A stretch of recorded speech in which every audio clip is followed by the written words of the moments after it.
आप सुनने जा रहे हैं पंचतंत्र की कहानी तीन मूर्ख पंडित। एक नगर में चार मित्र रहते थे।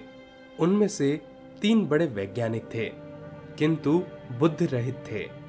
चौथा वैज्ञानिक नहीं था, किंतु बुद्धिमान था।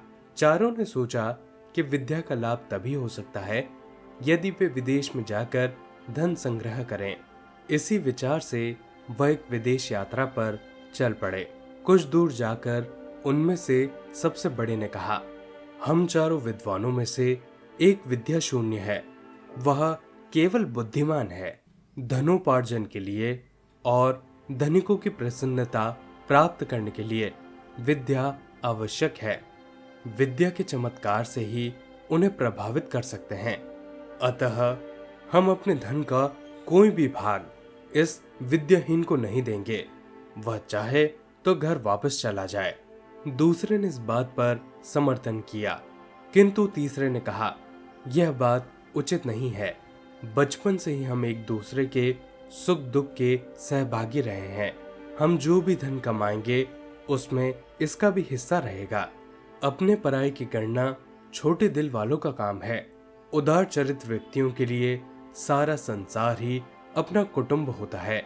हमें उदारता दिखलानी चाहिए। उसकी बात मानकर चारों आगे चल पड़े। थोड़ी दूर आगे जाने पर उन्हें जंगल में शेर का एक मृत शरीर मिला। उसके अंग प्रत्यंग बिखरे हुए थे। तीनों विद्याभिमानी युवकों ने कहा, आओ हम अपने विज्ञान की शिक्षा की परीक्षा करें। विज्ञान के प्रभाव से हम इस मृत शरीर में नया जीवन डाल सकते हैं। यह कहकर तीनों उसकी हड्डियां बटोरने लगे और बिखरे हुए अंगों को मिलाने में लग गए। एक ने अस्थि संचय किया, दूसरे ने चर्म, मांस और रुधिर संयुक्त किया, तीसरे ने प्राणों के संचार की प्रक्रिया शुरू कर दी। इतने में विज्ञान शिक्षा से रहित किंतु बुद्धिमान मित्र ने उन्हें सावधान करते हुए कहा, जरा ठहरो, तुम लोग अपनी विद्या के प्रभाव से शेर को जीवित कर रहे हो। यह जीवित होते ही सबसे पहले तुम्हें मार कर खाएगा। वैज्ञानिक मित्रों ने उसकी बात को अनसुना कर दिया। तब वह बुद्धिमान बोला, यदि तुम्हें अपनी विद्या का चमत्कार दिखलाना ही है तो दिखलाओ, लेकिन एक क्षण ठहर जाओ।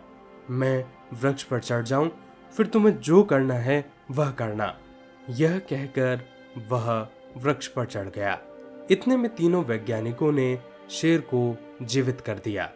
जीवित होते ही शेर ने तीनों पर हमला कर दिया और तीनों मारे गए।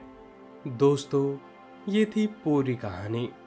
इस कहानी से हमें शिक्षा मिलती है कि शास्त्रों में कुशल होना ही पर्याप्त नहीं है। लोक व्यवहार को समझना और लोकाचार के अनुकूल काम करने की बुद्धि भी होनी चाहिए। आप सुन रहे थे पंचतंत्र की कहानी तीन मूर्ख पंडित।